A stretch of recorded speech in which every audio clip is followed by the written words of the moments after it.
Bienvenido al podcast Yo Pude, Tú Puedes, el podcast número 1 para personas que buscan orientación e inspiración para lograr lo que se propongan en la vida y los negocios. Empecemos. Señores, agárrense de la silla porque les tengo a el personaje, la persona con la que crecimos, con la que reímos, con la que vivimos. Se trata nada más y nada menos que de Mario Kreuzberger, que ustedes conocen como Don Francisco, y para mí es un honor. Don Francisco, Mario, bienvenido, ¿cómo estás? Muchas gracias, Margarita. Aquí estamos para poder acompañar en Yo Pude, Tú Puedes. Gracias, gracias. Así se llama el podcast, Así ¿verdad? se llama el podcast, claro, Mario. Y te voy a contar un dato curioso antes de que empecemos. Tenemos el mismo cumpleaños, 28 de diciembre. Sí, le decía al productor que tenemos exactamente una diferencia de 30 años. Sí, exacto. 28 de diciembre de 1972, Sí. 28 de diciembre de 1940. Qué belleza, ¿verdad? ¿Allá en Chile se celebra el Día de los Inocentes ese día o no? El Día de los Inocentes Sí. también. En Colombia se celebra y se hacen muchas bromas. Entonces, cuando yo nací, mi papá no creía que yo había nacido y no quería ir al hospital, ¿verdad? Así que es una historia bonita. Pero bueno, no se trata de mí. Vamos a ese joven Mario soñador, ¿verdad? Porque ya cuando la gente se recuerda, ya nos acordamos de Don Francisco. ¿Cómo empezó ese sueño de ir a la televisión y ser un artista? Yo diría que esto, ahora que tengo un terapista y converso con él, esto viene de mucho antes. Ajá.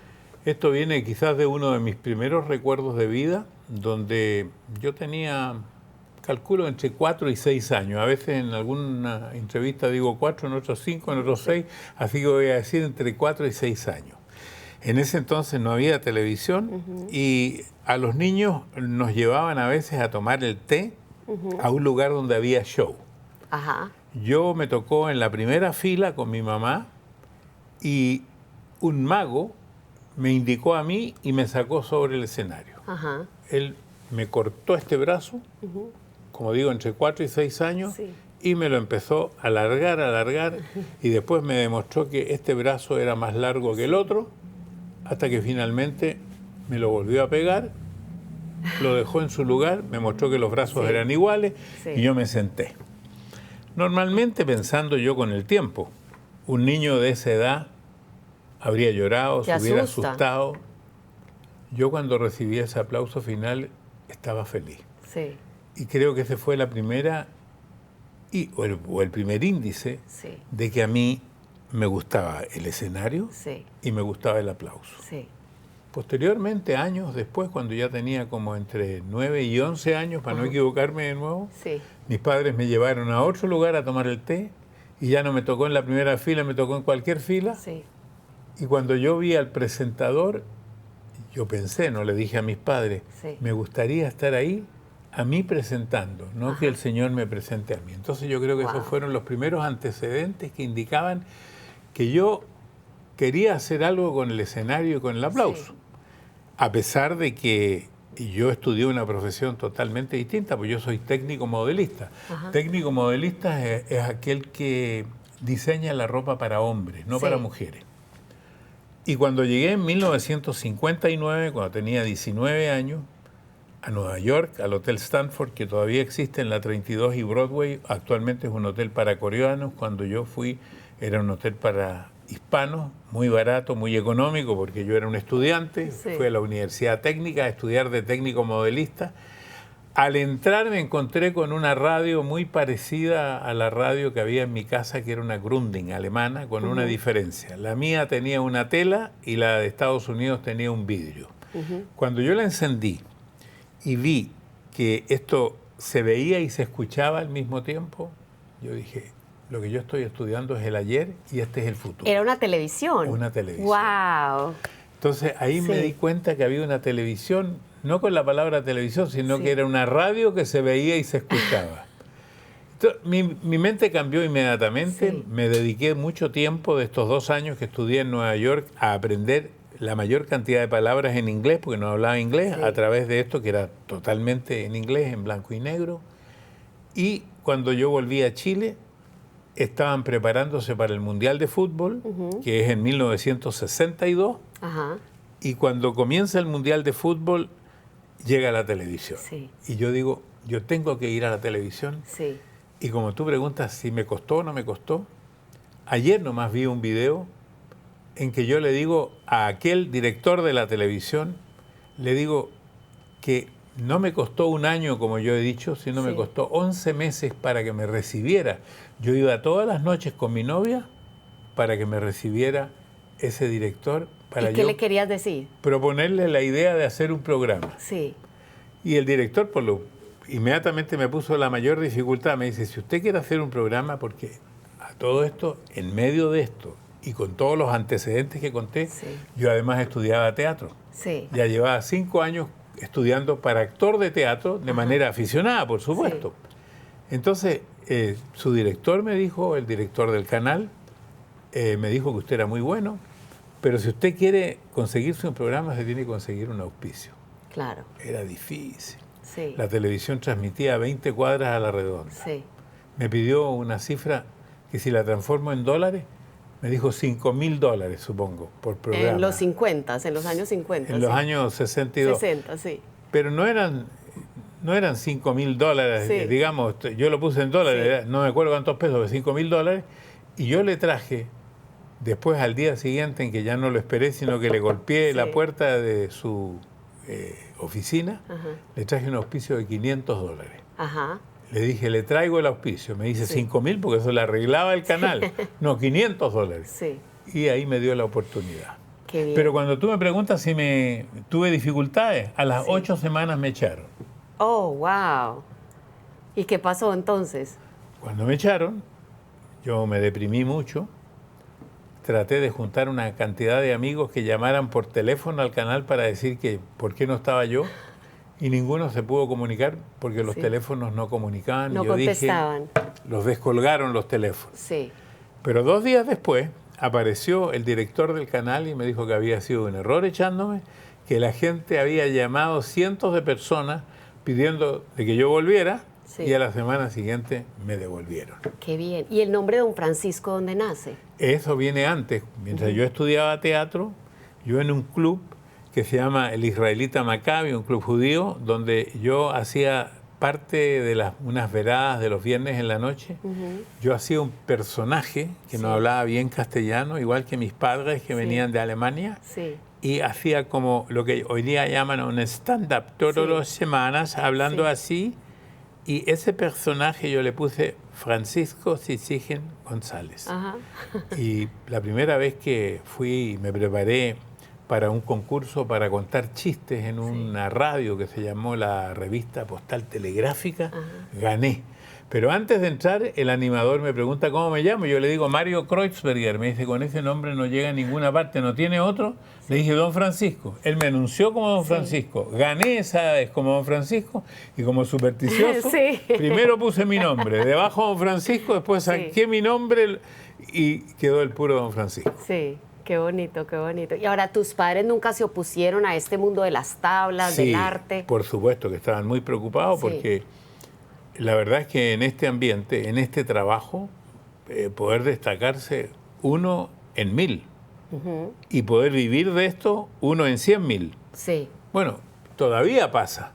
Claro, es una realidad que bien jóvenes soy. Papá, yo quiero ser youtuber, yo quiero ser cantante, y los papás se oponen. Bueno, yo, por ejemplo, si me hubieran preguntado hace 30 años atrás, hubiera dicho, oye, con youtuber no vas a llegar a ninguna parte, ten una profesión. Sí. Yo hoy diría que sería bueno tener una profesión, pero nunca dejar el sueño. El sueño tenerlo pendiente como aficionado, como una segunda actividad, tratando siempre de que este sea la primera actividad, porque uno no puede colgar el alma sin hacer las cosas que uno quiere hacer. Sí, de acuerdo, de acuerdo. Y entonces, ¿en qué momento empieza Sábado Gigante? Sábado Gigantes comienza después que, porque la vida está llena de coincidencias también. Cuando me echan, me retoman. Pero al fin de ese año, ya con más pena, el director del canal me dice, mira, tú no eres profesional de esto, este es un horario estelar de los domingos, te tenemos que dar algo, pero no te podemos dar el domingo de estelar, porque tú has sido bueno, le haces mucho empeño, mira, vamos a hacer lo siguiente. La televisión en ese entonces, que son los comienzos de la televisión chilena, estamos hablando 1963, transmitía de domingo a viernes. Los sábados era para limpiar los equipos. me dice el director, ¿sabes una cosa? El sábado, entre 6 y 7 de la tarde, te vamos a dar 1 hora. Mientras se limpian los equipos, vamos a encender los equipos por 1 hora. Y me dieron de 6 a 7. Y yo lo que hacía, porque lo que me dejaron hacer, yo estaba vestido de domador y presentaba los cómics como La Pequeña Lulú, como Tom y Jerry, esos cómics. Buenísimos. Poco a poco yo fui creciendo y fui inventando algo que no era autorizado en ese momento, que era hacer publicidad. Incorporé con humor cierta publicidad y entonces el canal vio que me iba bien, entonces me dieron, en vez de 6 a 7, me dieron de 5 a 7. Después me dieron de 4 a 7. Después me dieron de 3 a 7. Después me dieron de 3 a 8, de 3 a 9, hasta que terminé haciendo durante 20 años, 8 horas en vivo el sábado en la tarde, y el sábado se transformó en el programa más importante económicamente y en rating de ese canal. Sí. Como tú le pones aquí en tu Yo Pude, Tú Puedes, yo pude. Sí. Yo pude porque a pesar de los esfuerzos, a pesar de la depresión que le produce a uno que lo echen, uno tiene que levantar su espíritu, empujarlo, aunque esté deprimido. Sí. Pero teniendo siempre un foco muy claro. ¿Qué es lo que yo quería hacer? Sí. Por eso crees que pudiste. Ahí venía la pregunta. ¿Qué tenía Mario que mucha gente quiere aprender? Dice, ¿cómo pudo él? Es que fueron 53 años de Sábado Gigante. Es un Guinness Record, ¿verdad? Sí. Bueno, yo creo que algo que me parece que fue muy importante es que yo cuando vi la televisión, vi muchas horas al día para aprender inglés, y vi muchos programas. Y algunos de ellos me llamaron mucho la atención. Me llamaba la atención un animador que se llama Jack Parr, que hacía un programa de conversación. Art Linkletter conversaba con niños. Habían otros que hacían concursos.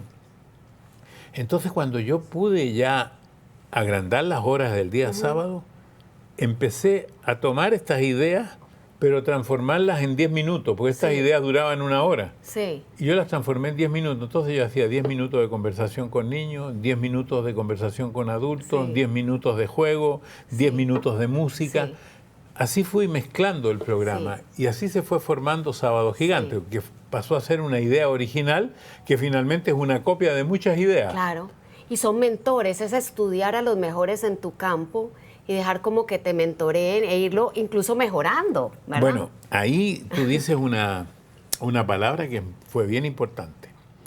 Y es que yo cuando estudiaba en el colegio no fui un gran alumno, como uno tiene que decir la verdad, porque yo sentía de que yo estudiaba cosas que a mí no me iban a interesar, que yo nunca iba a ocupar en mi vida. Pero cuando en la vida tuve que abrirme paso, ya sea como técnico modelista, o como actor, o como productor de este nuevo programa, ahí yo fui muy estudioso. Y me dediqué cientos de horas en estudiar diferentes programas y muchas cosas que se habían escrito sobre concursos, sobre cómo hacer un programa de televisión, cómo triunfar en la vida. Todo lo fui leyendo, lo fui estudiando y de ahí fue sacando ideas. Sí. Porque yo pienso que al final yo pude, tú puedes, eso es lo que tú pretendes. Que a través de tu experiencia y otras experiencias que tú has acumulado a través de tu charla, se la entregas a este público para que ellos también tomen de eso lo que les sirva, saquen lo que no les sirva y agreguen lo suyo. Exacto, ese es un mensaje poderosísimo y se los está diciendo el mismo don Francisco. Pero ¿verdad? ahora hay una cosa importante. No todos pueden ser don Francisco, no todos pueden ser presidente de los Estados Unidos ni dueño de una compañía como Amazon. Porque para ser exitoso en la vida hay que ser exitoso en el campo en que uno pudo entrar y en el que uno se pudo desarrollar. Sí. Porque puede ser muy exitoso también un jardinero, porque es un muy buen jardinero. Sí, claro. Ahora, puede que una persona exitosa muy grande, cualquiera, sea muy exitoso en el campo laboral o profesional, si es un médico, y muy derrotado en su vida personal, porque es un mal padre, porque no es un buen esposo, porque no eligió una buena pareja. Entonces también el éxito no es una cosa, no es algo solo material. y no es solo definitivo. Sí. Cuando uno busca el éxito en algo, después tiene que buscar el éxito en el total de la vida. Claro. No siempre se encuentra y no todo es perfecto No y todo no es todo es perfecto. definitivo. Eso es lo que te quería preguntar, porque don Francisco siempre está riendo, siempre está animándonos, siempre nos está alegrando la vida, pero Mario es padre, esposo, incluso en algunas entrevistas decías que tus amigos te decían tristón. ¿Cómo manejabas ese balance de Bueno. trabajo y de ser el que le alegra la vida a todas las familias hispanas y luego ser Mario? Es que yo creo que se va produciendo una metamorfosis. Ajá. Yo creo que la reina Isabel, cuando era una niña chica, no era igual a como fue durante el tiempo que ella fue reina de Inglaterra, en que tenía otra responsabilidad, otra altura, otra estatura, otros contactos, otras decisiones. Se fue formando. Sí, Este animador que empezó igual a como era, se fue transformando, porque hubo dos personas que son distintas, el que está en cámara, el que tiene que hablar hoy día contigo. sí, El hacerlo necesita otra velocidad, sí. necesita otra gestualidad, porque para la esposa de uno sería muy aburrido que uno estuviera diciendo, hola, ¿cómo estás? ¿Qué tal? ¿Cómo te ha ido ¡Tarán! en la Todos mano? los días, No, sí. ven para acá, da un aplauso para ti Sí. por esa cena de hoy. Sí. No podría ser. Entonces, se van separando estas dos Sí. personalidades a través del tiempo y lo mismo te tiene que pasar a ti Sí, como conferencista. Correcto, correcto. Una es la conferencista, Sí, que le pusimos aquí un nombre en inglés. Le pusimos Margaret Pace. Steps. Ok, Steps. sí. Ahí está. sí, es verdad, es verdad. Y también en una entrevista te oía decir, a don Francisco no le puede doler la cabeza, a don Francisco no puede tener, digamos, un desacuerdo con su mujer. A mí me pasa igual, cuando tú subes a un escenario, y yo por eso les digo a todo el mundo, yo no soy santa, porque yo digo, después me ven por ahí mal parqueada y dicen, véala, esa es la que enseña inteligencia emocional y véala ahí de mal genio, ¿verdad? Entonces, entender también esa parte humana, pero que cuando uno está frente al público, uno está dando una versión Y en mi caso, alta, sí. en mi responsabilidad, yo he tratado siempre de dar al máximo lo mejor de mí al público, entregarle mi mayor conocimiento, mi mayor esfuerzo, mi mayor trabajo. Siempre lo hice. Sí. Pero lo que tú explicas, y vuelvo a la reina Isabel, nadie se imagina a la reina Isabel sentada en el baño o transpirando. Sí. Puse como la reina, puedo decirte el presidente de Estados Unidos, el Papa o cualquiera, porque la investidura hace que uno se transforme en un personaje, pero detrás del personaje hay una persona. Así es. Yo ni siquiera me siento igual en mi casa a como me siento para conversar contigo, a tal punto que me pusieron aquí atrás. Para estar más derecho, Para ¿verdad? estar más derecho, porque yo Sí. si estuviera en mi casa estaría así hablando Claro. contigo. Sí, Pero eso sería muy aburrido para la Sí. gente. sí, Perderíamos mucha gente que nos está viendo Sí. y escuchando. total. Es bueno explicarlo porque, Sí. porque es una realidad, pero no es una mentira, no es que yo esté entregando algo en lo que no creo, Sí. en lo que no estoy convencido, todo lo contrario. Es lo mismo en lo que yo creo, en lo que estoy convencido, en lo que creo que hay que entregar, pero con el esfuerzo, con todo el talento posible para llegar a ese público que nos está viendo, escuchando o en una sala de teatro nos está Sí. aplaudiendo. Claro, pero es que es como un médico. El médico puede bailar el viernes con la esposa, pero cuando entra a un quirófano tiene su gabacha de médico y tiene, digamos, ese sombrero, ¿verdad? Cada cosa en su lugar. Exacto.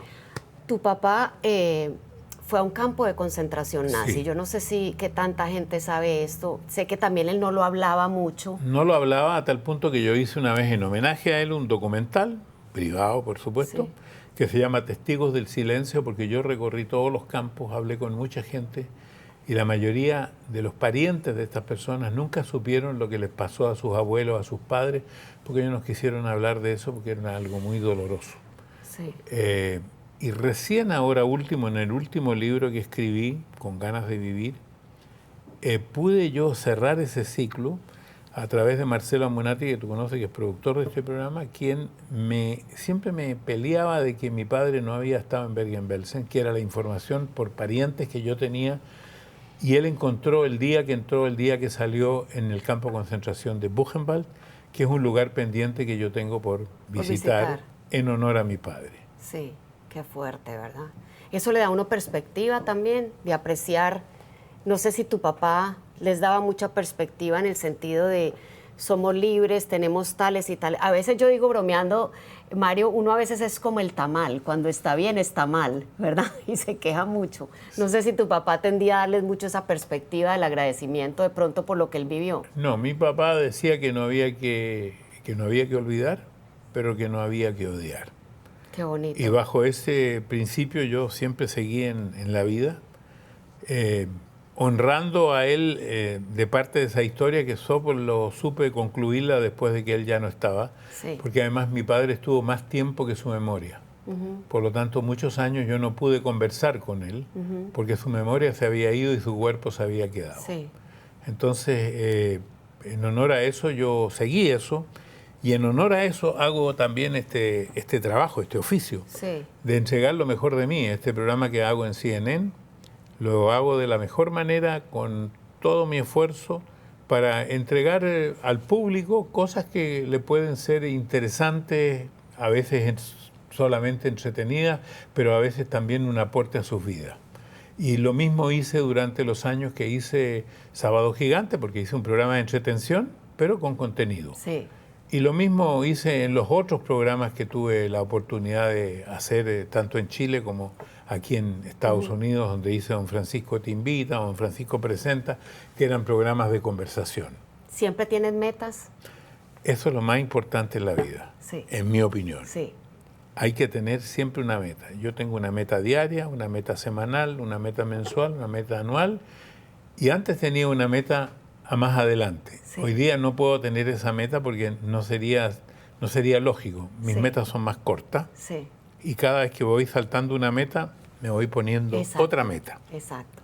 El ser humano que no tiene metas se muere, se deprime o se autodestruye. Exacto. Y yo ahora Sí. estoy por crear una infraestructura, un club con personas mayores para poder informarlas, entretenerlas y también relacionarlas con las otras generaciones que son sus Sí. hijos, sus nietos, el público en general. En eso estamos. Ese es el nuevo proyecto. Ese es un nuevo proyecto que Sí. tenemos para el 2024. Me encanta. Yo creo que eso es lo que te mantiene esa mente tan brillante y tan clara. Siempre digo que el que no tiene metas, que no haga nada porque ya llegó, ¿verdad? Sí, pero como tengo malos antecedentes, por los antecedentes de mi padre, Sí. tengo que aprovechar cada día, cada mañana, y serán mis colegas y Sí. serán también mis familiares Sí. los que me indicarán un día y me dirán, como dicen los letreros en rojo en las esquinas peligrosas de los Estados Unidos, stop. Sí. Si me lo dicen, I'm gonna stop, Sí. voy a parar. Si no me lo dicen, Para adelante. voy sí. a seguir. Sí, excelente. Hasta donde dé la camioneta. Sí, me encanta, me encanta.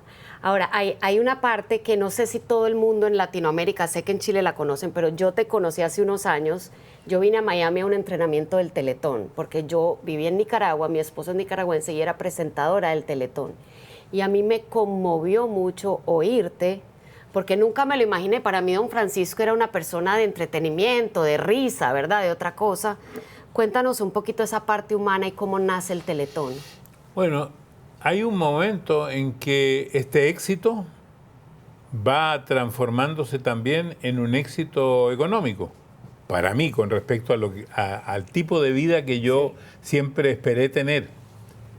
Eso, como decía un cantante popular chileno, para recordar lo que se llamaba Salo Reyes, dice: yo no me cambio de barrio, yo me cambié de barrio, me cambié de casa, me cambié de auto. Y sentí siempre que ese cambio se lo debía a la gente, que no eran los patrones de las empresas para los que trabajaba, ni los dueños de aquellos conglomerados, sino que yo le debía al público lo que el público me había dado a través del respaldo del aplauso y de la sintonía. Empecé a buscar muchas fórmulas y encontré que en Chile, en ese entonces, por allá en 1976, teníamos, por casualidad me di cuenta que teníamos muy poca atención para los niños discapacitados. Y entonces, en 1978, justo este año, el 10 y el 11 de noviembre, a través de la Televisión Chilena Unida, esto en cadena nacional, vamos a hacer los 45 años de la Teletón. Wow.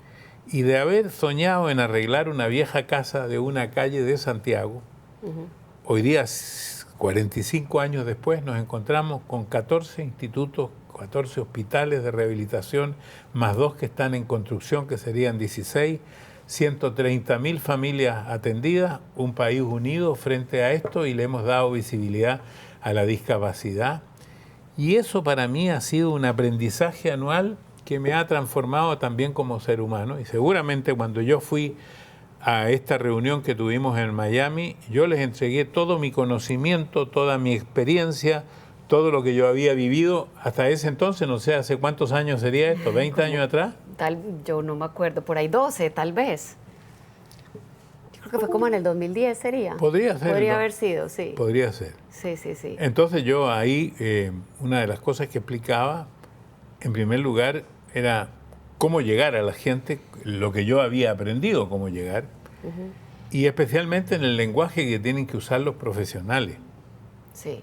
Por ejemplo, que de repente un profesional para decir algo lo rellena de palabras. Dice, muy buenas tardes, aquí nos encontramos con Margarita Pasos para hablar con ella.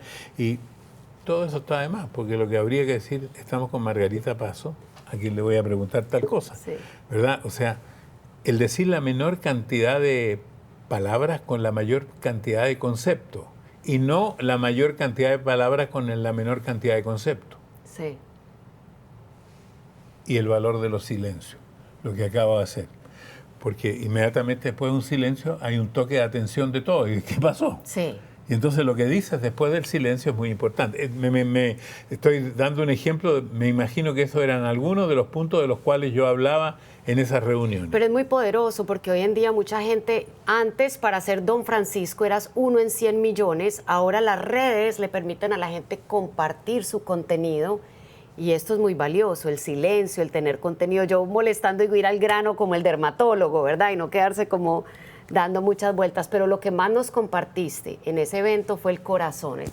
Nos contaste de una familia, creo que viste que tenía un niño amarrado porque el niño tenía tal vez alguna enfermedad mental y se les escapaba. A mí me conmovió mucho las historias que nos contaste ahí. Sí, cuando yo me di cuenta que había que hacer algo con niños era cuando yo estaba haciendo un reportaje por un lugar que hoy día está totalmente habitado, que en ese entonces se llamaba Los Campos de Ahumada, y vi a la distancia, debajo de una higuera, un perro amarrado. Y cuando me acerqué vi que no era un perro, era un niño, que lo tenían amarrado de aquí. Entonces yo, con furia, digamos, golpeé en la puerta que había de esa casa que estaba detrás de la higuera y no salió nadie. Del fondo del campo venía una señora que se dio cuenta que yo estaba muy enojado porque mi hijo, que ya tiene casi 60 años, en ese entonces tenía la misma edad de ese niño, 8, 9 años. Y le dije, ¿cómo era posible? Y me dice, mire, tengo 4 niños más, son pequeños. Mi marido tuvo un accidente en un tractor, se dio vuelta, está en el hospital. Si yo dejo a este niño, que este niño no sabe lo que hace, me puede ahorcar a uno de los niños y yo tengo que trabajar, cosechar en el campo, si no se echan a perder las hortalizas nuestras. Y me di cuenta que ahí había un problema con niños. Yo no sabía qué, porque al principio uno hace cosas sin tener toda la información. Pero poco a poco lo inteligente es ir consiguiendo la mayor información. Por eso que yo digo que la preparación es la base de la improvisación. Sí, qué bonito. Bueno, ahí lo tienen, muchas claves para el éxito, señores. La claridad, las metas, el amar tu arte y estudiar a los mejores, el tener un propósito profundo, ¿verdad? Y nunca, cuando uno llega a una meta, siempre hay que trazarse otra. No es gratis el éxito. De Mario Kreuzberger, Don Francisco, un último mensaje de Yo Pude, Tú Puedes para nuestra comunidad. Bueno, decir que, en primer lugar, no hay que deprimirse por la situación que uno vive. Porque si yo me hubiera deprimido cuando mis padres llegaron a una ciudad hacia el sur de Chile, tal que ahí vivíamos en condiciones muy modestas y seguramente yo no tenía lo que tenían otros niños, me podía haber deprimido, pero al contrario, yo estaba muy contento con lo que tenía y quería seguir surgiendo. Me imagino, porque en ese entonces no sé exactamente lo que pensaba. Por eso yo, al decir esto, lo digo para personas que están escuchando, que se encuentran en una encrucijada difícil y dicen, ¿por qué a mí? Es que a todos nos pasan cosas difíciles, en diferentes campos, y todos tenemos que salir adelante. Hay algunos que salen más adelante, otros menos adelante. Por eso se habla de la carrera por la vida, porque no todos llegamos ni salimos en el mismo punto. Sí. Mario, don Francisco, muchísimas gracias. Y ahí lo tienen, no es lo que nos sucede en la vida, es cómo reaccionamos a lo que nos sucede y nosotros siempre estamos en control del significado que le damos a las cosas. Nos vemos pronto en un capítulo más de Yo Pude, Tú Puedes. Maestro. Gracias. Qué honor. Muchas gracias. ¿Sabías que el 85% de la gente que tiene éxito en sus negocios le atribuye el éxito al desarrollo personal, a invertir en su mente? Por el contrario, la gente que tiene negocios que los tienen frustrados, que no salen adelante, que no venden suficiente, que un mes sí, que otro no, cuando hablan con sus líderes, la mayoría, más del 90%, dicen que no le han dado prioridad al desarrollo personal y a la mente. Hola, soy Margarita Pasos, entrenadora Fortune 500, y quiero invitarte a nuestro mega evento Yo Pude, Tú Puedes, en Medellín, Colombia, 10 y 11 de noviembre. ¿Por qué tú necesitas venir a nuestro evento en el Rodeo City Hall en Medellín el 10 y el 11 de noviembre? Mira, es un triángulo. Primero tenemos mentalidad, porque al final la gente de éxito piensa distinto que la gente que fracasa. Mira, por ejemplo, el COVID. Cuando mucha gente se estaba enfermando, y no me refiero al COVID, se estaban enfermando de estrés, se estaban deprimiendo, se estaban paralizando, otros estaban escribiendo libros, formando empresas digitales, aprendiendo inglés. Nosotros, por ejemplo, creamos nuestra universidad en línea Pasos al Éxito durante el COVID, que hoy en día tiene alumnos en más de 60 países. Entonces, como tú ves, no son las situaciones externas, sino las internas las que determinan si vas a tener éxito o no. Y dentro de mentalidad tenemos la resiliencia. La gente de éxito es capaz de pararse y ver oportunidades dentro de lo que mucha gente ve obstáculos, ¿verdad? El obstáculo es el camino. Mi esposo y yo en los 90 teníamos un pequeño negocio de lavadero de carros aquí en Miami. Algunos días nos daba, otros días no nos daba, y como digo yo bromeando, teníamos mucho mes al final del cheque. Fue solamente cuando empezamos a invertir en nuestra mente que nuestros bolsillos empezaron a cambiar. Y para que veas cómo hemos avanzado gracias a los mentores y a la inversión que hemos hecho en nuestra mente, este año, por ejemplo, la revista People en español me puso en la lista de las 25 mujeres más poderosas de los Estados Unidos latinas, junto a Rosalía, Shakira, Karol G.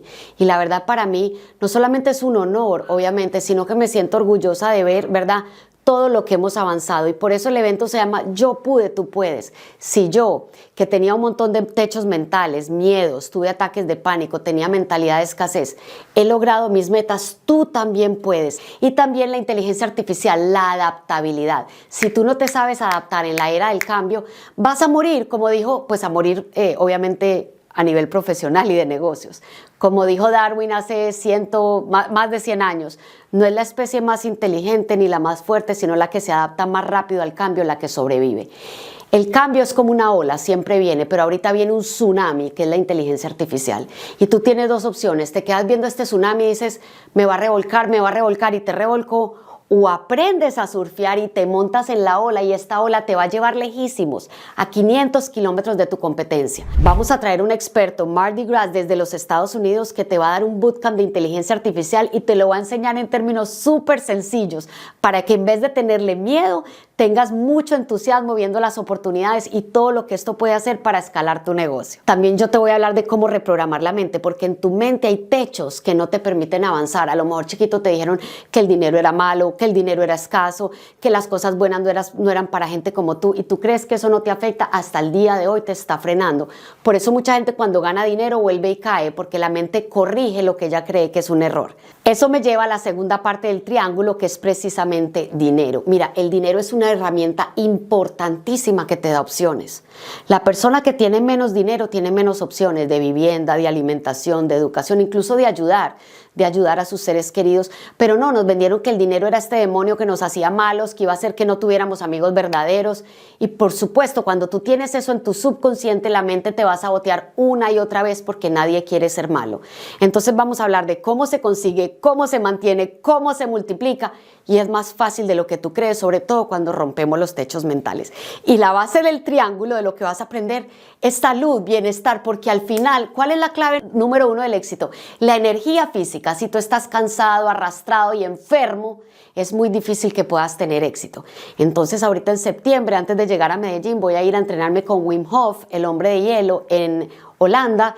Y en Medellín, a los que compren el ticket diamante, les vamos a enseñar la técnica de respiración de Wim Hof y también cómo sumergirse en el hielo por 2 minutos. Esto tiene un montón de beneficios, te da más claridad mental, energía física, eleva el estado de ánimo, desinflama. Es muy importante que nosotros los emprendedores, los líderes, los inspiradores de hoy tengamos energía. Entonces ya sabes, ahí está el triángulo: mentalidad, dinero y salud. Eso es lo que nos hizo a mi esposo y a mí crecer a pasos de gigante, y es lo que te va a hacer a ti crecer a pasos de gigante. Ahora, ¿quiénes vamos a ser tus mentores? Pues tu servidora, ¿verdad? Que soy entrenadora Fortune 500, he entrenado a muchas de las empresas de la lista Fortune 500, las 500 más grandes del mundo. Tengo 27 años ya de estar entrenando gente en temas de dinero, ventas, marketing y mentalidad e inteligencia emocional. Brian Tracy, nuestro socio, que está en la lista de los más vendidos del New York Times, tiene el libro más vendido del mundo de productividad y uno de los 3 más vendidos del mundo en ventas. Brian es una eminencia, estoy segura que tú lo conoces.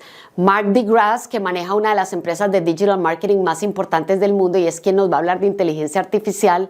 Y voy a tener un panel con otro de nuestros socios, que es Rudy Mauer. Rudy le hace el marketing a muchas celebridades aquí en Estados Unidos, como Floyd Mayweather, como el Lobo de Wall Street. Es un genio del marketing, ha salido publicado en la revista Forbes, y él y yo vamos a tener un panel muy interesante de la mentalidad.